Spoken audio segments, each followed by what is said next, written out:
everyone, and welcome to the Darkest Hour. I'm your host, Amanda Jane.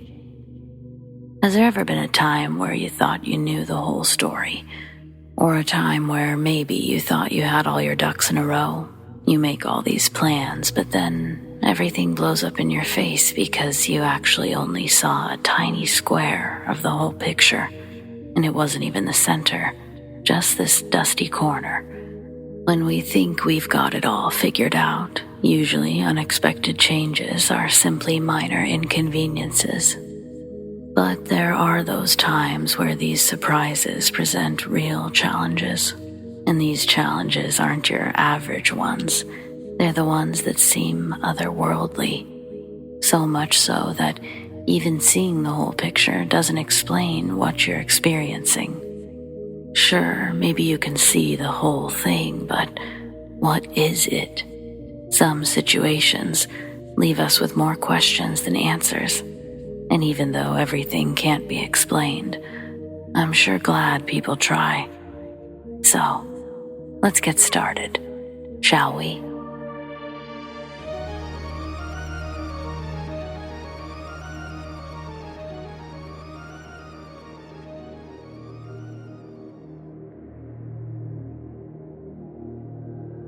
Attached to my old high school was a building with a swimming pool. One summer, my friends and I managed to break in.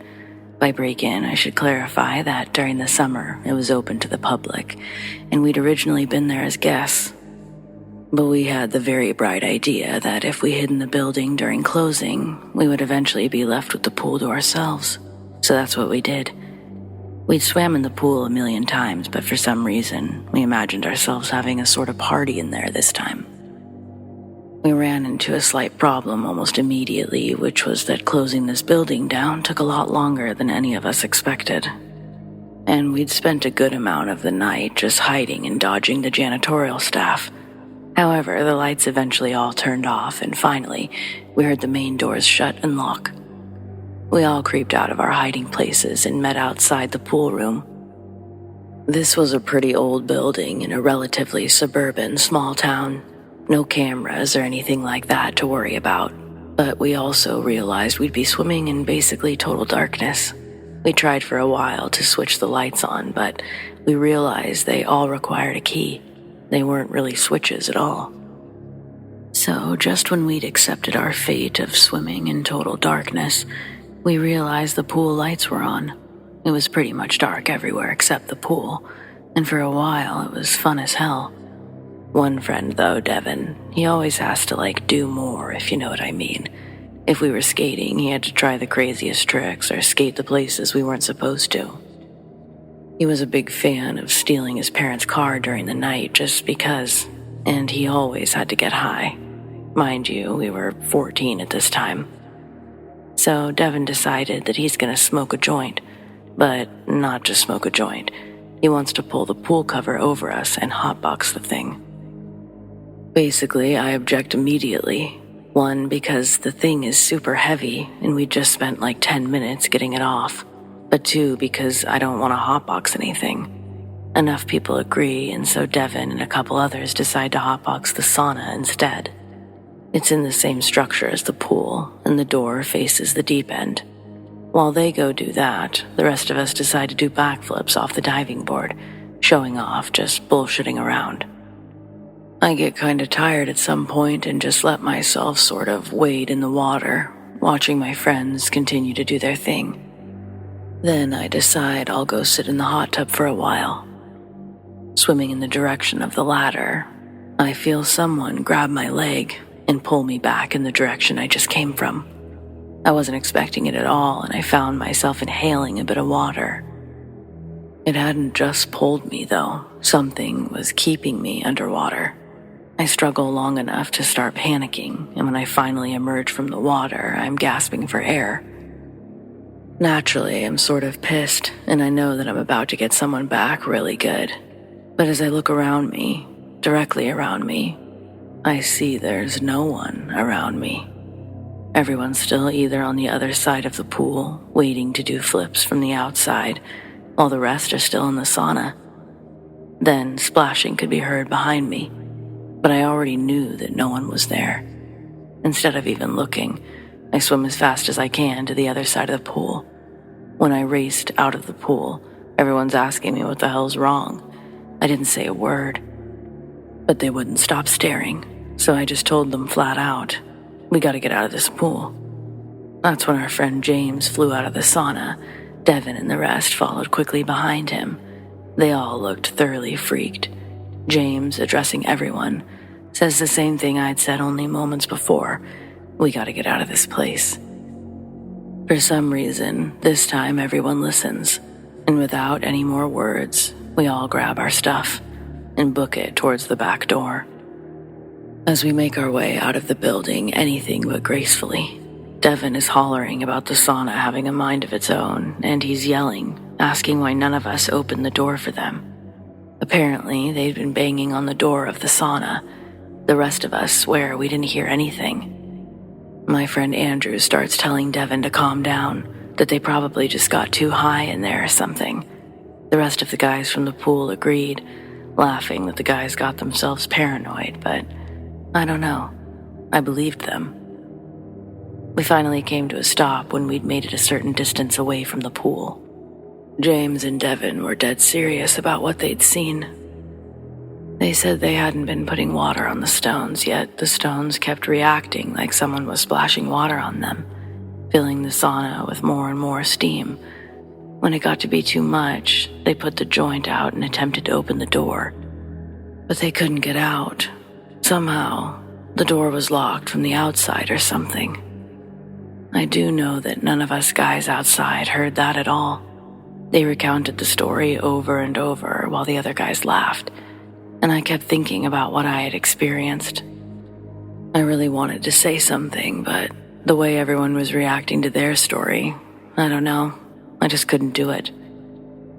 We were technically only sophomores at the time, so we still had to experience this place for another 3 years. It never quite felt the same, but I also never swam there at night again. And I never had anything else try to pull me down or whatever, ever again. Something we did learn our junior year. A student had drowned in that pool in the 80s. They didn't know how to swim, apparently. During class, they ended up drowning while the teacher, who also served as the lifeguard, had stepped away from the pool area. They took their eyes off the pool for less than 5 minutes. None of the other students had noticed the kid struggling, and unfortunately, he died.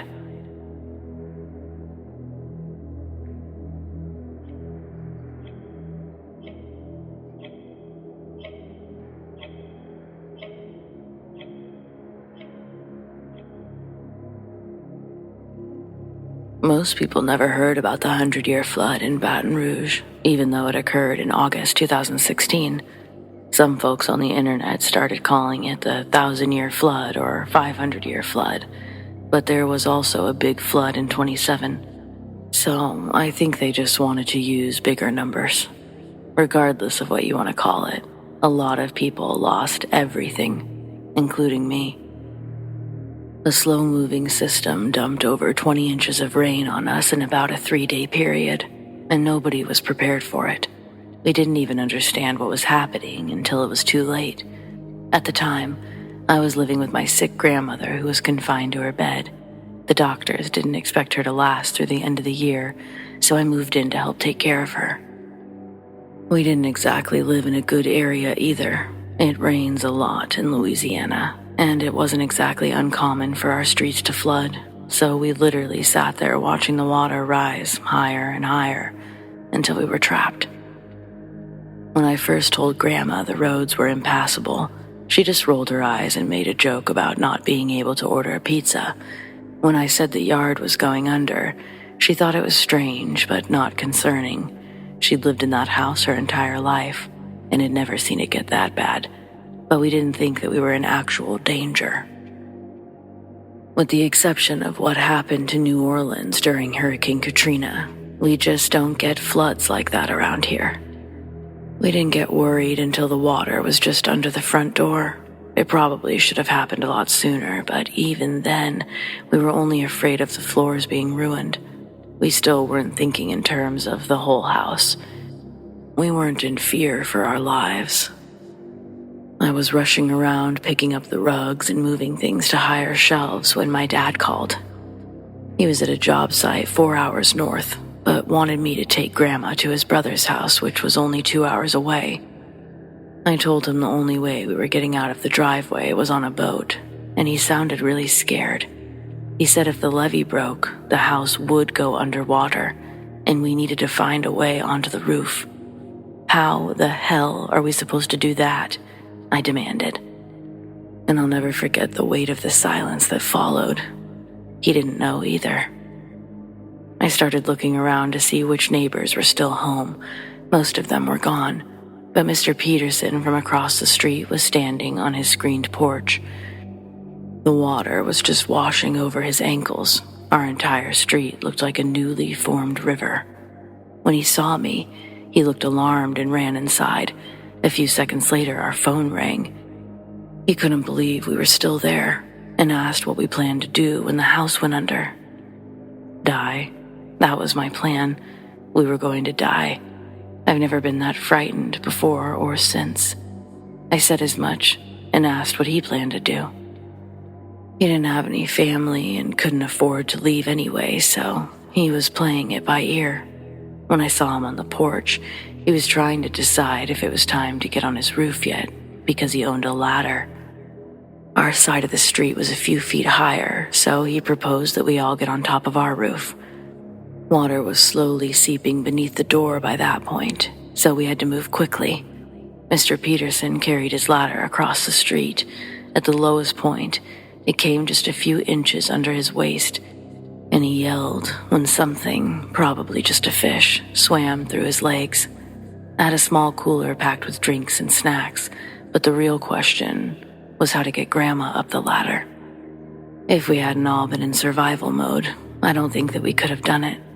Mr. Peterson was a really big guy, but when he suggested carrying my grandmother on his back, well, I was certain that I would have to watch them fall into the water and get carried away. Grandma might have been a good swimmer once upon a time, but she couldn't have stood a chance now. It's a miracle they got up there, especially while it was still raining. I rigged up an old dog leash around the cooler so that I could strap it over my shoulder, and I went up behind them. The water was coming so fast, it nearly took the ladder. But Mr. Peterson held on to it for dear life until I got to the top. We had no clue how long we would be up there, or if help would even come. The rest of our street looked abandoned, but from our new vantage point, we could see people from surrounding neighborhoods already on their rooftops as well. For the most part, we tried to keep Grandma under an umbrella and shield it from the rain, but it wasn't really possible to protect her from all of it. We watched the water rise higher and higher as the day grew dark. We heard all the windows break as the water rushed and shattered them. The noises were just as awful as the rain. We could hear other people screaming and crying as they watched their homes get destroyed beneath them. And I think we all secretly expected the water to rise over the rooftops in the middle of the night. I kept imagining that we would suddenly feel it lapping against our legs, and then a giant wave would carry us away. But thankfully, that didn't happen. The longest night of my life ended with the wildest sunrise I've ever seen. I have no clue when the rain stopped. I just know that I would never in a million years have guessed that I was looking around at our neighborhood. There was nothing but rooftops and water as far as the eye could see, like I was standing in the middle of the ocean. We still didn't know how long we would be stuck there, but we had enough water to last the day, no more. I cried tears of joy when we heard the boats. Overall, we were lucky, as a family and as a community. An unexpected disaster like that could have easily taken so many lives, but only 13 were lost. Yes, it's 13 too many, but it's nothing compared to what it could have been if so many ordinary people hadn't decided to be heroes. We weren't rescued by any of the usual first responders. We, like countless others, were saved by regular people who decided to take their boats out solely for the purpose of rescuing folks like us. They pulled right alongside our house, helped my grandmother in, and took us to the closest shelter before going back for more. Grandma didn't come through it unscathed. She was sick for a long time after. Well, sicker. But she stayed with us for another 6 months. And I still stay in touch with Mr. Peterson and our other rescuers. Well, I guess that's it. That was hands down the most frightening experience of my life, and I hope like hell there never comes a day when it gets pushed to second place. My heart wouldn't be able to take it.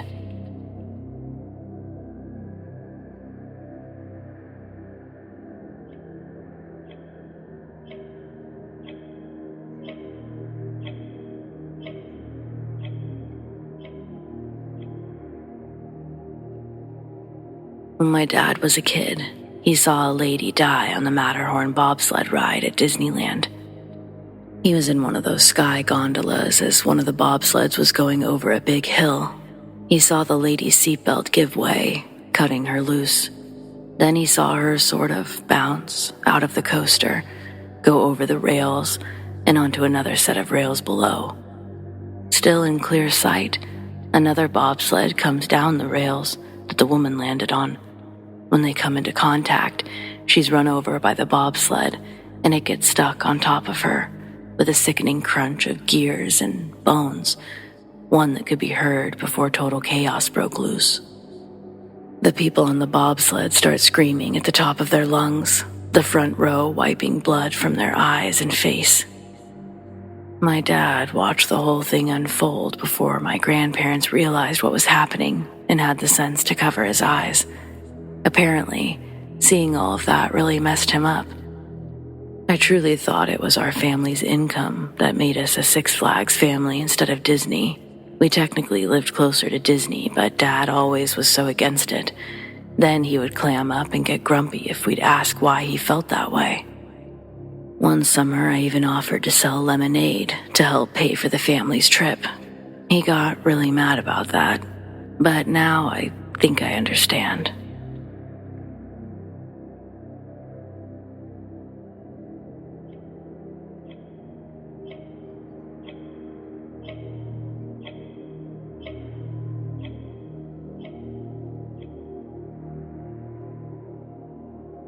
I went to a small private school, and the bullies were absolutely brutal during my freshman year. I got thrown in trash cans, given atomic wedgies, and had more swirlies than I can count. But there was one kid named Timmy who got it way worse. He was every asshole's wet dream. He wore glasses, got straight A's, pulled his pants up a little too high, and the poor guy's face was filled with more craters than the moon. His family was also poor, so his clothes were never the right brand, and he always brought his lunch in a Pokemon lunchbox. Don't get me wrong, I love Pokemon, but I wasn't dumb enough to brag about it at a school full of ignorant rednecks who only cared about sticking their faces into deer blood. Anyway, Timmy was regularly taunted, beaten up, and just all around tortured. They once held him against a wall while one boy pulled his pants open and another squirted an entire bottle of ketchup and mustard inside. On another occasion, they went into his locker. We didn't have locks unless we bought one ourselves, and they poured a jar of fire ants into his backpack. I think they wanted to break him. More than just being an easy target, Timmy never reacted. He didn't get angry, he didn't cry, he just took it. I don't remember exactly what they were doing to him when someone finally asked him about it, but he said that it was because he didn't want his brother to go back to juvie. That only made everything worse. They thought that he was trying to scare them, so they called his bluff. It was a small town, and everyone felt it was impossible to have some badass criminal brother that no one knew about. Well, as it would turn out, our town wasn't quite that small. It was only a few weeks later when one of the sophomores finally took things too far. We were all walking to lunch when the older kid saw Timmy crouched beneath a tree. He had found a fallen bird's nest with one egg still intact, and he was trying to put it back onto the branch. Seeing this, the sophomore grabs the egg and smashes it. I wasn't close enough to hear their exchange, but whatever Timmy said as he walked away bothered the older kid enough to leave him standing slack-jawed beneath the tree. That happened on a Thursday. On Friday, Timmy didn't come to school. And on Saturday, That sophomore was admitted to the hospital with multiple broken ribs, a fractured arm, a cracked skull, and several large purpling bruises covering his body. Come to find out, Timmy's brother Craig was 2 years older than us and huge. He was so mean to other kids that his parents began homeschooling him in 3rd grade. At age 12, he pushed a neighborhood kid in front of a car, and she almost died. He showed no remorse until he figured out that's what it took to get released from juvie, and then he was full of the stuff.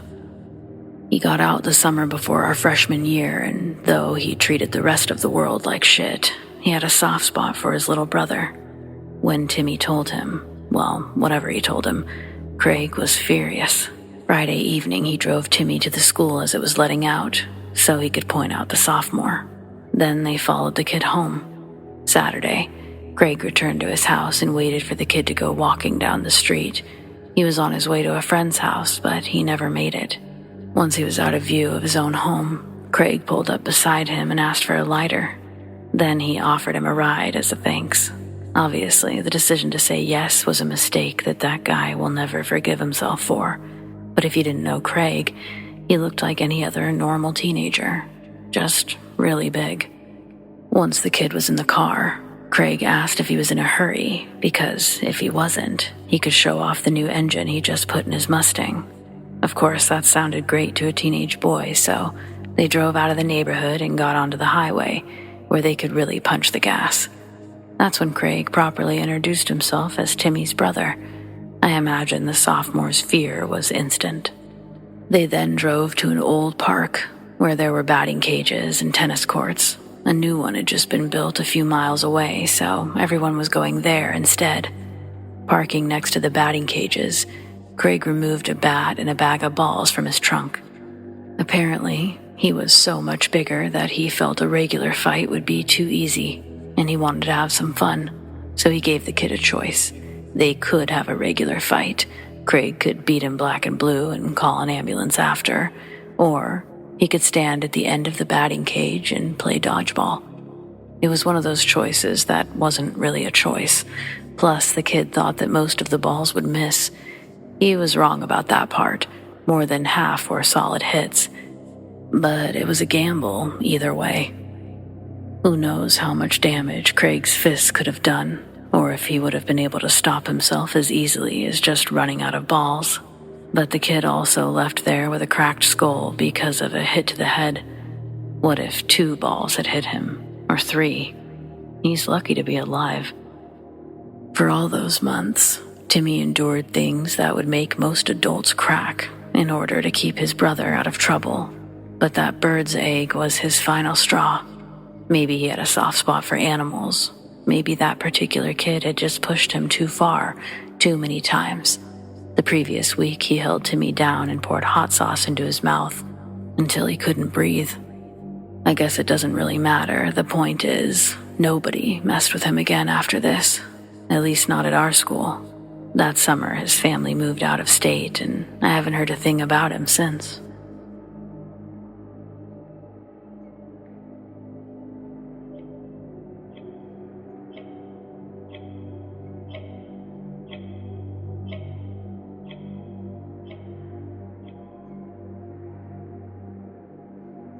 Feel free to tell me I'm batshit crazy because I'm kinda tripping out right now. I have a key that unlocks the main doors to my office building. All managers have them. It's nothing special. I keep it on a cheap gold-beaded Mardi Gras necklace. It's big enough not to forget, but small enough to not be intrusive. I usually just throw them in my pocket in the morning and then onto my vanity when I get home. A few days ago, my boyfriend Mike and I got into a really heated argument. What it was about doesn't matter, but I ended up grabbing this necklace with my keys attached and throwing it at his head. He ducks and it hits the wall and falls behind the couch. We're unable to resolve our issues and we sleep in different beds that night, his bed being the couch. He leaves earlier than me in the morning, so when I get up and get ready for work, I have to move the couch to grab my key.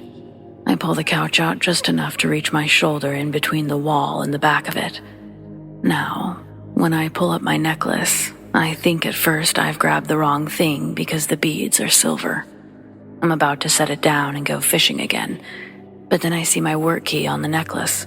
My first thought, what kind of passive-aggressive shit is this? I don't have time to dive into his weird mind games that he'd had set up for me, so I go to work like usual. When I get there, I'm usually the first one unlocking the doors and turning on the lights. I slide the key in to find that it doesn't work. Now I'm fucking livid. I call his ass up and he's like, "No, baby, what? I don't know what you're talking about." I call him a lying, cheating sociopath and break up with him. Then I sit in my car and cry until my other coworkers start showing up, allowing me access to the inside. I clean myself up and wait for the people to go inside before I go into the building. On my lunch break, I decide to go back to my apartment and look for the real keys. I open the door and I see Mike walking back into the bedroom. I'm like, "What the fuck are you doing home? Did you lose your job? Where's your car?" But he just ignores me, keeps walking away. The little voice in my head is like, "We've crossed the line to just being disrespectful and immature now, haven't we? Let's do something more immature." So again, I throw the key necklace at his fucking head. My accuracy isn't any good, or he's just plain lucky, but it misses and goes over his shoulder, landing in the bedroom. He doesn't even flinch, just keeps walking into the bedroom and turns out of view. I'm like, oh hell no, and I charge in right after his ass. This guy just did a disappearing act. There's nobody in the room. Did I just follow a ghost? I'm actually spooked. I look around for the necklace that I threw, but it's nowhere on the floor either. Like, fuck all of this, and I go back to work early.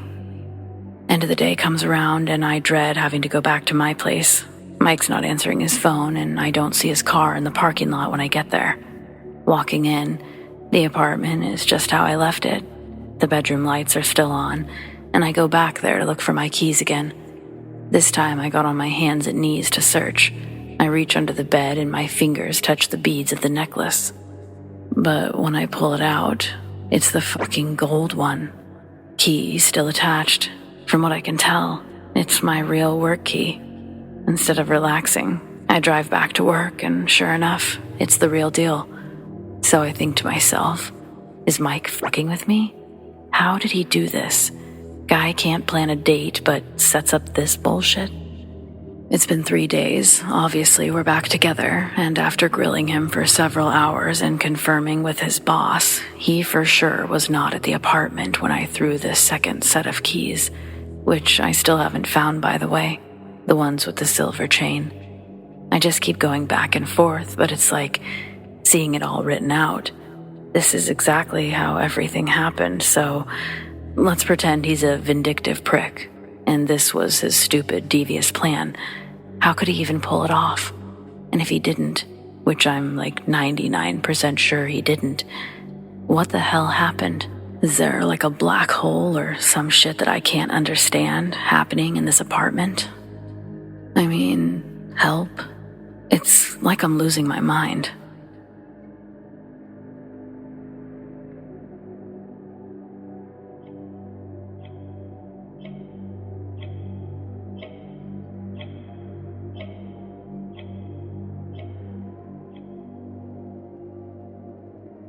I'm smoking a cigarette ankle deep in disgusting floodwater down on Atlantic Avenue. I got my big-ass rain boots on, and it's mad raining. People are getting rescued from cars and shit out here. I was standing under the cover of the building, looking out into this monsoon. There was no traffic on the road for obvious reasons, but out of nowhere, a large ripple started to form in the water, like something big was moving through it. Then the swell turned and started coming my way. The waves grew closer, and I stood there wondering what the hell was zipping around like this.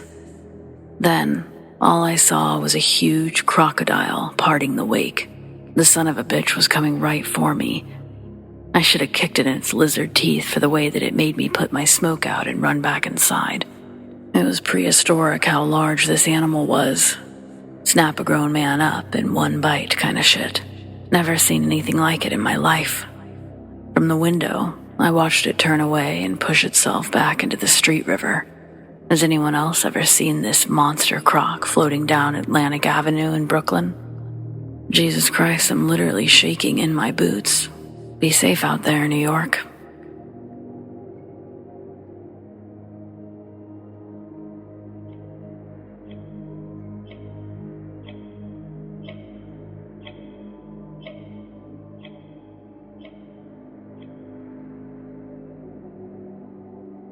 Okay, I got a story about a girl named Mary and her goat. I grew up in an Amish community, but I never went back after Rumspringa.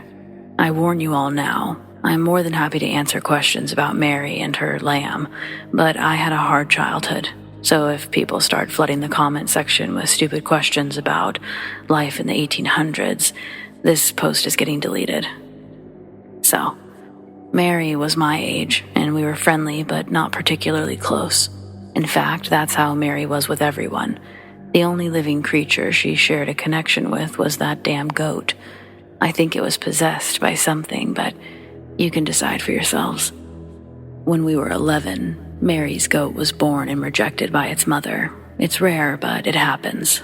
Sometimes one of the other mothers might adopt the outcast, but that wasn't the case here. Mary's father wanted to put the goat down. That's just how they handle that sort of thing. But Mary threw a fit, and her parents decided that it would be good for her to learn a hard lesson, so they agreed. She named the goat Cotton and treated it like a human. At first, it was like her own baby. She cooed and cawed at it and pulled it everywhere in a wagon. Then, as it grew older, it became more like her friend. It followed her to school, to town, to church, everywhere. She didn't even have to tie it up. It would just sit outside waiting for her to return. Finally, when we were 13, she began treating it more like a parent. She was afraid to linger after school because Cotton might get angry, or she would become unreasonably upset if Sunday service was taking too long. Everyone knew it was a problem by then, but her parents didn't know what to do. They didn't expect it to survive, but once it did, they couldn't very well take it away from her. Plus, looking back with an adult's perception, I think they were scared of it. I bet that they had some terrifying experiences while living with it for years. At first, it just creeped people out. Everyone, including me, felt like the look in its eyes was a little too knowing. I understand how that sounds, but I literally mean everyone. I just can't explain it except that when he looked at you, it felt exactly like a human stare. Like it really saw you. Then there was the weird stuff that would happen when it was around. One Sunday, we had a picnic after church. All the kids played while the parents talked and visited. I was with Mary, Cotton, and 3 other kids. One was a boy our age named Peter who was known for climbing trees, especially the one that we were gathered around. He didn't even climb as high as he usually did. He just sat on one of the lower branches while we all laughed and joked. Then he said something about the goat that involved cooking him with his grandmother's special sauce. Cotton was eating grass right in the middle of our little group, but we all watched as it stopped and turned its attention upwards. The branch Peter was sitting on, and only that branch, suddenly began to shake. There was no wind whatsoever. Nothing else moved, and it didn't shake dramatically or anything. Just enough for Peter to lose his balance. We screamed when he fell, and the adults rushed over. He broke his arm, but was otherwise fine. On a separate occasion, my dad was helping the other men build a new barn when Mary came along with her goat. She was bringing her father some lunch, but one of the other men began giving her a hard time about Cotton being in the way. He was just an ornery old man who didn't like children, but most kids didn't have a demon goat to take offense. A few minutes later, that same man fell from the top of a ladder and broke his back in 2 places. There were a ton of stories like this about Cotton. I could spend hours listing them all, but I'm trying to stick to incidents that I or my family witnessed firsthand. The kid who lived next door to Mary said that he once looked out his window to see the goat walking on its 2 legs in the middle of the night. But I don't know if he was telling the truth, and I don't want something like that to take away from the very real issues our community experienced with this thing. By age 14, None of the other kids wanted anything to do with Mary. We avoided her like a plague, and Cotton seemed to prefer it that way. He especially hated other males. If anyone but Mary's father approached her, the goat would lower its head and try to ram them with its horns. Then there was the night Mary's family lost 7 cattle. I'll never forget the next morning when their neighbor came knocking at our door. He was gathering the men to help dispose of the bodies and Cotton. My mother made me stay inside that day. All the women and children had to, while my father didn't return until late that night. I stayed up so I could eavesdrop on my parents' conversation. Otherwise, I would never know what really happened out there. When Mary's father went out to the pasture that morning, he discovered 7 cows lying dead in a perfect circle, and the goat standing in their center. It didn't move or make a sound as he approached. It only stared at him. He said it felt like Cotton wanted him to come into the circle, like something was pulling at him. When he came to his senses, he was much closer than he believed himself to be, and he was officially done with that goat. He retrieved his rifle, but the weapon wouldn't fire. That's when he got his neighbor, but they had no better luck with the other man's rifle. Finally, they threw a rope around Cotton's neck and drug it into the woods. But just as they began taking it away, Mary ran from the house screaming. Her mother had kept her away all this time. She shouldn't have known anything about what was happening. But somehow, she did. The neighbor's son had to help keep her inside while her goat was dragged into the woods. My dad said it sounded human, that the further they took it, the more it sounded like a frightened child. But when they reached a clearing and tied it to a tree, it suddenly began to sound like some kind of demon. Even tied up, it fought them every step of the way. Several men were cut by its horns, and one man inexplicably cut his own hand instead of Cotton's throat. But eventually, they were able to kill it. My dad's voice became even softer when he described the black blood that first poured from its neck. It was only for a moment before it changed to the normal color, but for those who saw it, it was just one more impossible piece of evidence that something wasn't right with that goat.